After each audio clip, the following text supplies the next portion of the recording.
Engage.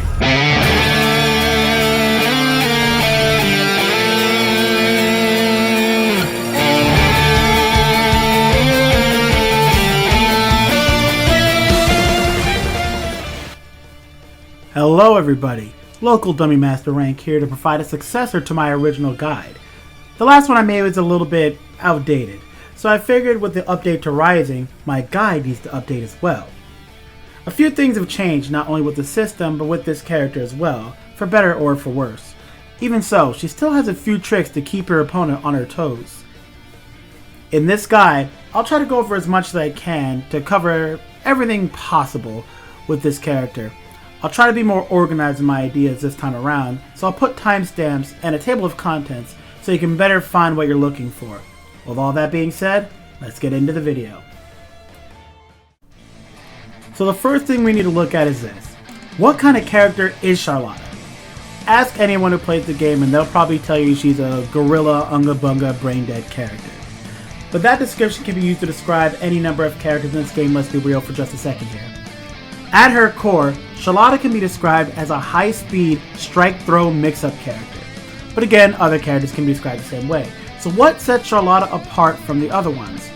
The biggest difference, in my opinion, is that Charlotta has a lot of tools that are all good in their own isolated situations, and it's up to you, the player, to find the right time to use them. In the right situations, some of these tools can kill relatively healthy opponents. What are these tools, I hear the collective wind asking? Well, let's start going over them. In my last tutorial video, I already went over her frame data. So I'll replay that back and make corrections as some of her numbers have changed and she's gotten a few new moves as well. So I'll send it over to the pastest of Cryptics and let him do it again. So let's start with, we have Close Light. That's going to be +2 on block and +6 on hit. Very easy. We got Close Medium. That's -4 on block and it's even on hit. Then we have Close Heavy.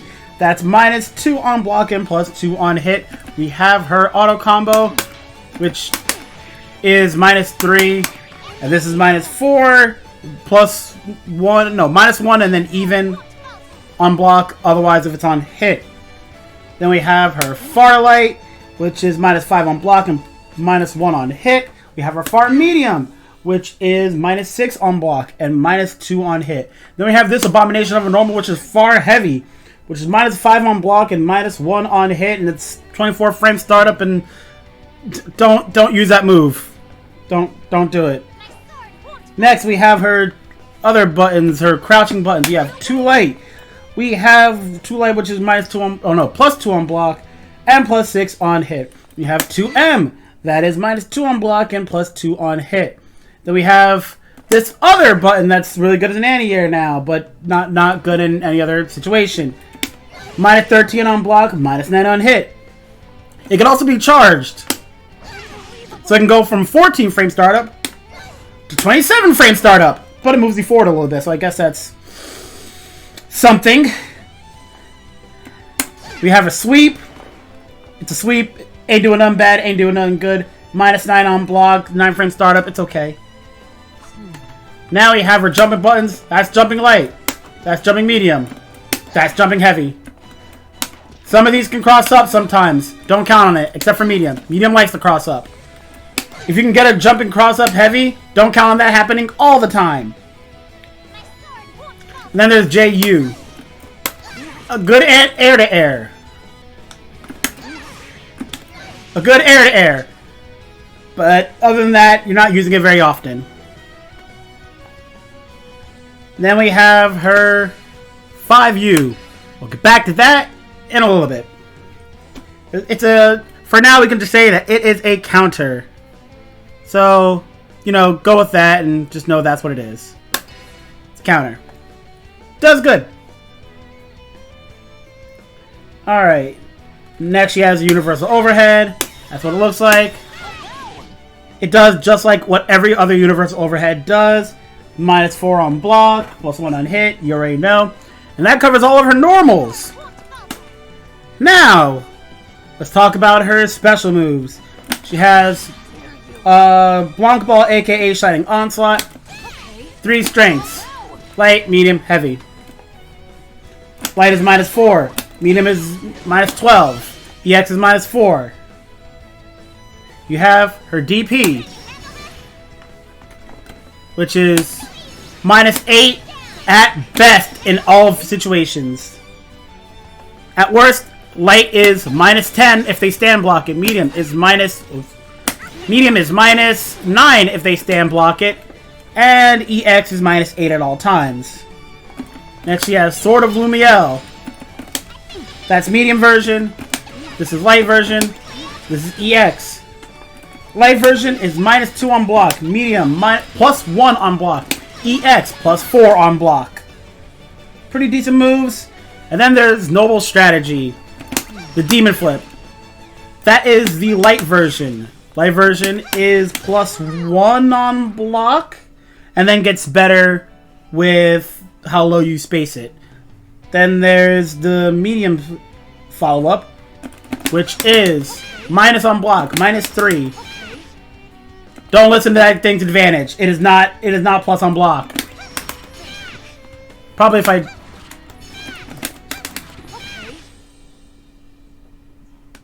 Interesting. So, if you do EX, it is +1 on block. So, keep that in mind. And then you have her command grab. 5 frames to start up. It's nice. And then last, we have the slide. That is, I think, -7 for the most part. So, that covers just about everything for her specials. Last, we have her super, which is -20, I believe. And then her SSBA, which is really good for catching people who try to jump over you.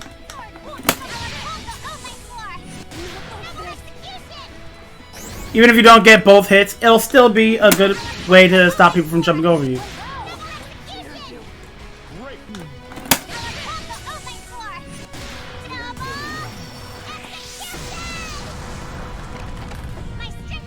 And that should cover all of her moves. So now we can get back to future me, who's going to go over everything else with this character. Anyway, Real Past Cryptic here to talk about all the changes that the passive Cryptics didn't know about. So let's start from the top. First, Close Light is now +4 on block and +8 on hit. Far Light got 6 frames removed from its recovery, making it +1 on block and +5 on hit. 2L got 4 of those frames Far Light lost and is now -2 on block and +2 on hit. Triple Attack got a low and overhead ender on them, which can be used with both 6M and 6H respectively. 2M lost 3 frames of recovery, but nothing else really changed from it. 2H lost 3 frames of its recovery, making it -7 or -5 on block and -6 to -4 on hit. That math doesn't actually work out. 5U doesn't protect against cross-ups anymore. Universal Overhead.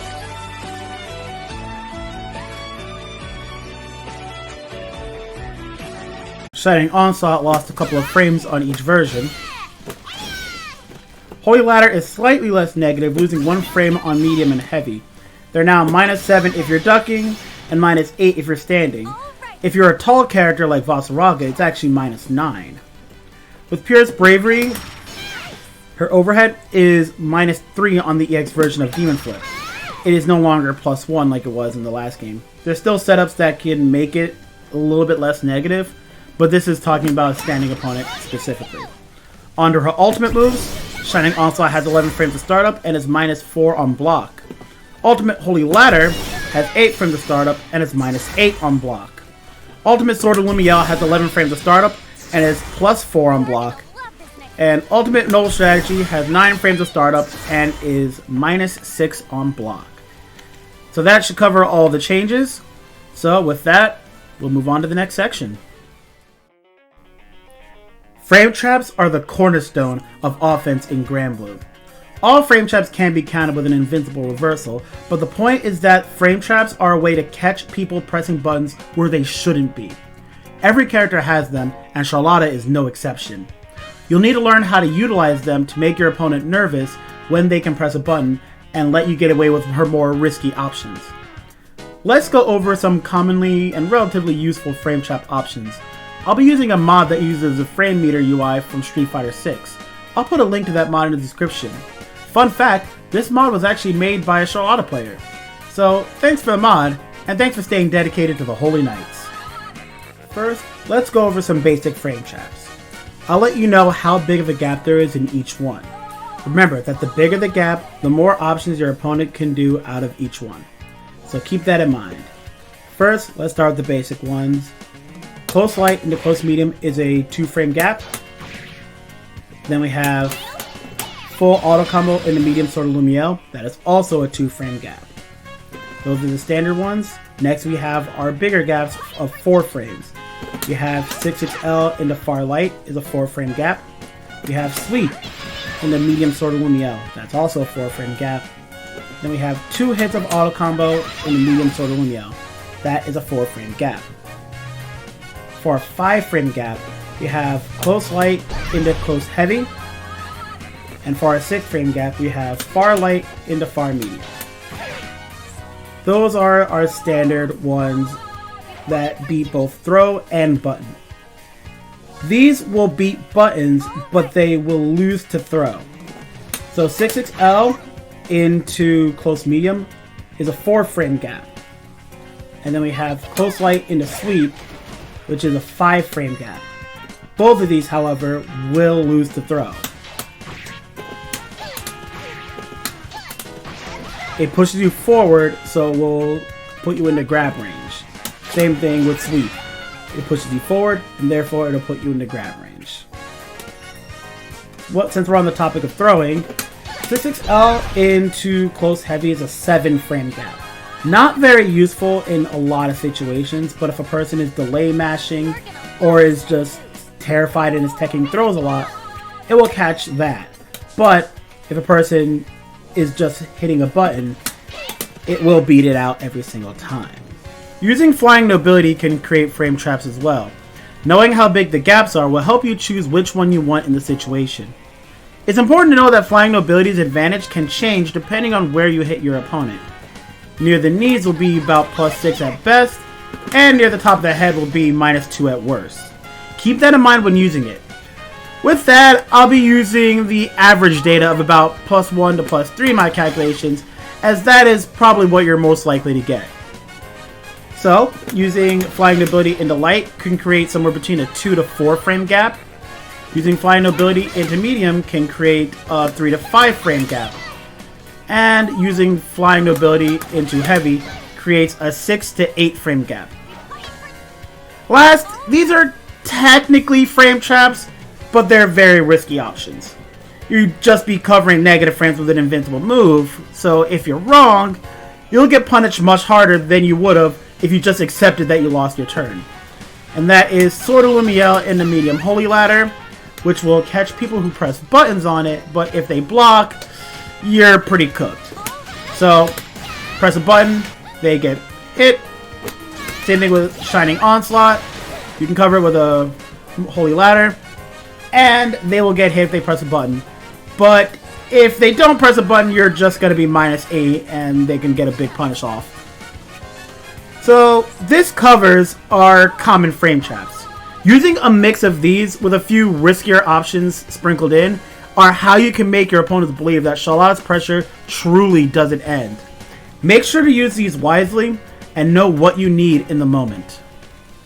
Pressure strings are a way that you can apply pressure to your opponent in a relatively safe way. They exist by combining frame traps that leave you a little bit plus, or at least deter your opponent from pressing a button, and stealing a turn back in order to open your opponent up from them getting a little antsy. All that is a long way of saying that these strings are made to steal turns in a very sneaky way. Here you have a couple options for how you can end your pressure safely.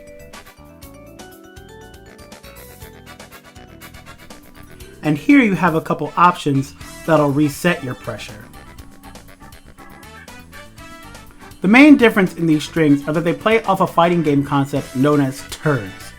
You'll notice that your safest options, you'll typically end either negative or too far away to apply pressure, thus returning back to neutral.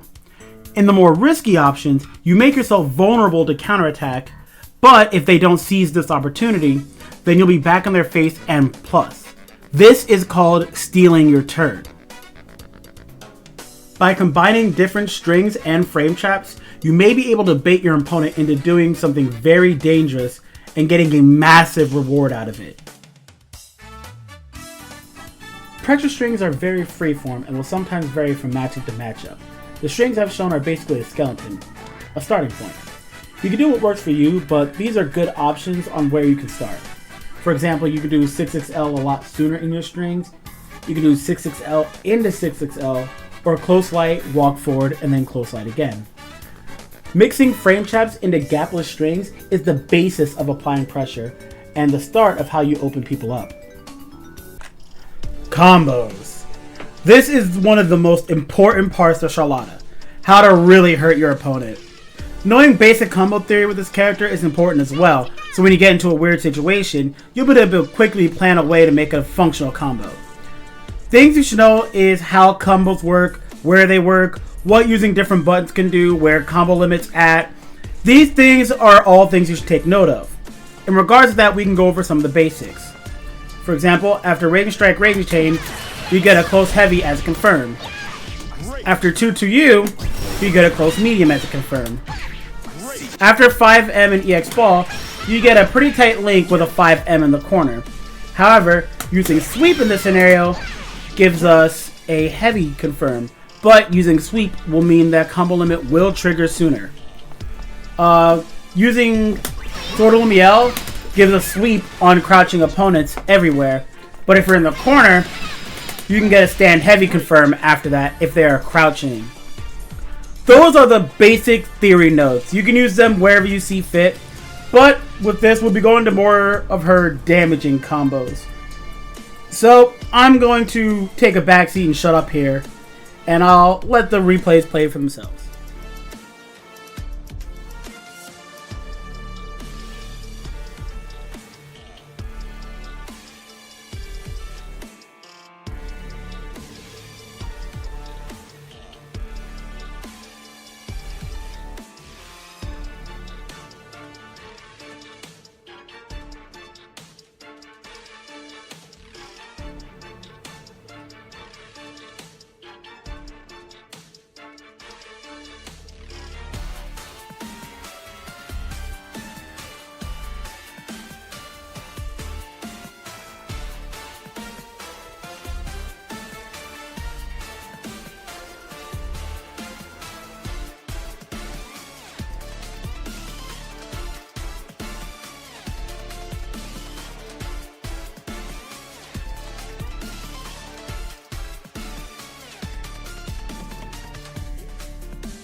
Now obviously there are more combos she can do than what I've listed in this section, but this will give you a solid foundation for what combos you can make on the fly if you need to.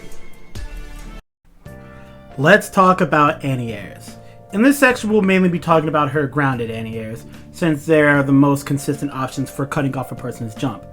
The ones I'll be talking about are moves that are meant to anti-air. So no, we're not talking about Rage Strike anti-airs or while running heavy counter hit against fairies, jumping heavy, while you have 100-meter and she's full screen and she's in the corner. I'm talking about basic anti-airs. Now, I know some of her anti-airs are a bit slow or maybe even awkward to use, but that shouldn't mean you don't use them. I mean, not everyone has anti-airs like Vera's but yeah, that one. You need to get used to using your awkward anti-airs whenever you're able to in order to make use of all the weird situations you can put your opponent into. Now, with a block button, a lot of her left-right mix-ups aren't exactly real, but if the opponent isn't ready for them, you can still catch them. I'll be going over that a lot more in the mix-up section, but for now, just trust me. It'll be better if you learn how to do it consistently. Her first anti-air is her DP, Holy Ladder. It's pretty standard, it goes at a 60-degree angle in front of her, and is air unblockable going up. Except for the light version. Its hitbox isn't too generous, as people can often jump over it, especially against people who jump at you in the corner. At worst, you may need to time it a little bit later to make sure that it doesn't cross up in that weird situation. Next is Close Heavy. It is our fastest and most consistent anti-air option. Within reason. Yes, that last bit that can leave you subject to the whims of the system to determine if they're going to jump over you or not. It doesn't matter what you think. Only what side games thinks. With that said, it does come out really fast and covers a pretty considerable area in front of her. You can get a lot of really interesting confirms off of this if it counter hits, and even if it doesn't, you can use Raging Strike Raging Chain to combo with it if it doesn't counter hit. Nevertheless, it is still a very useful anti-air, even with its few shortcomings. Last is 2H, her most consistent anti-air. It has head invul, it gives you combos, it covers a wide area, it does it all. Except come out in a reasonable time. It takes some time to get used to this, but it's very consistent once you're able to do so. You may have noticed I talked about consistency a lot when referring to these anti-airs. There's a reason for that. When talking about defensive options, you want them to be as consistent as possible, and that is exactly what you get from this button. Also, JU is a decent air-to-air, I guess. It's something, I don't know. Stupid. Before we move on, it's worth mentioning her 5U. This used to be the best tool against jump-ins, but with the move to Rising, it lost its ability to counter cross-ups. This makes it not as great as it was before, but with only 6 frames of startup, it's still a great last-second option. Because of how it works, it makes it very useful to beat some options that other characters find really difficult to deal with. For example, Cagliostro's Air Ultimate Teleport. Now obviously if they jump in at you and do nothing, this will just get you punished. But other than that, this is a pretty solid option I felt should at least be mentioned. Strike Throw is the core of Charlotta's game plan. As such, if you don't know how to utilize the throw aspect properly, then you're not utilizing the full strength of the skill set. If you don't know how to make your opponent afraid of the throw option, then throw baiting them will never work. A throw does 2500 damage, but a throw bait can do 5000 or even 10,000 damage. Just throwing someone isn't enough, however. The setup after the throw is just as important. Knowing what option you'll want to go for after a throw can make your opponent want to tech a throw more frequently. So what do we get off of our throws? Well, let me show you.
Making your throws as impactful as possible will inherently make them scarier. A few setups can make the most patient player make a mistake sooner or later. Utilize these and see if you can throw bait someone much more frequently, and see if it becomes a more viable option. Resets and gimmicks can play a big role in Charlotta's gameplay. They, as the name implies, reset the damage scaling. They let you do a combo, then put you in a situation where you can start a new combo if your opponent guesses wrong.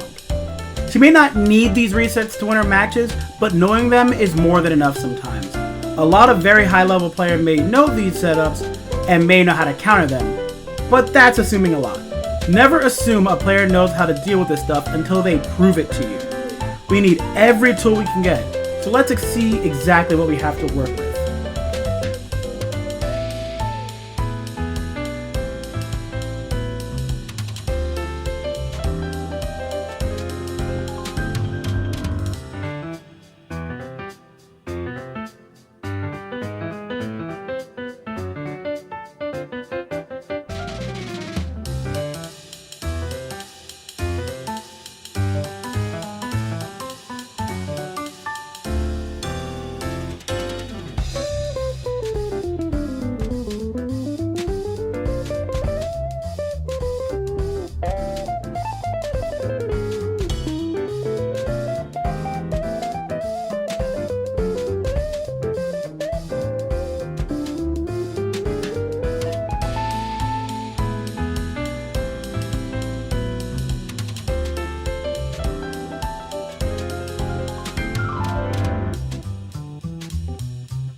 Throw baits are another thing Charlotta can excel at. Her faster jump arc enables her to use jump as a proper throw bait, unlike the rest of the cast. As such, walking forward after her demon flip or after a jump can be a good time to go for your option for a throw bait. It could be your choice of walk back, jump, backdash, or another demon flip. All these options work for throw baiting. Demon flip may have questionable results mid-screen, but in the corner it is very reliable. Baiting throws isn't exactly a gimmick, but since Charlotta relies so heavily on strike throw, and is able to capitalize on baiting them so well, it is something that is at least worth mentioning. Neutral. Now this is a skill a lot of Charlotta players struggle with. And it's not because your unga bunga no brain easy mode YOLO decisions are the sole cause.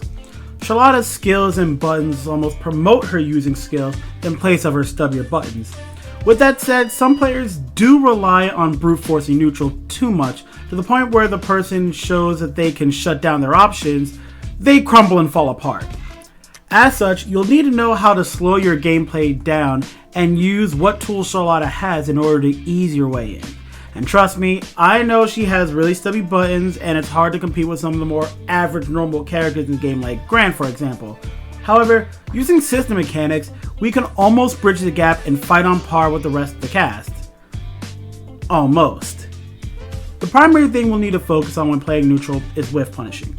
In short, it means hitting a person's button that missed you. You're punishing someone for whiffing. Easy enough with Percival's far heavy, but not as easy with someone like Narmaya's light. You're not expected to whiff punish everything. It's impossible to do so. But if you can get your opponent to overextend their button, you can take advantage of it.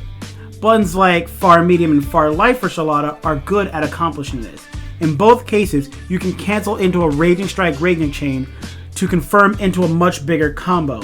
I feel that this is one of Charlotta's most vital hit confirms, as it can hit people from a good distance away and lead to a multitude of options that are all in our favor. Another tool we have is our forward advancing normals. These being 2M and 2U. 2M moves you forward a little bit and can't be punished on block, even without canceling. With good spacing, you can use this tool to slowly approach and threaten your opponent at the same time. In regards to 2U, I've already talked about how this move can frame trap into medium sword or Lumiel. More so than that, you can cancel it into light ball to give you a safe on-block string ender, a frame trap if someone tries to press after 2U, and a combo if the sweep connects. These are some of the safest options for approaching her opponent. And with that, we also have to talk about the unsafe ways she can approach. These options aren't bad per se, but you're taking a risk by using them. Options like Demon Flip and M-Ball, for example.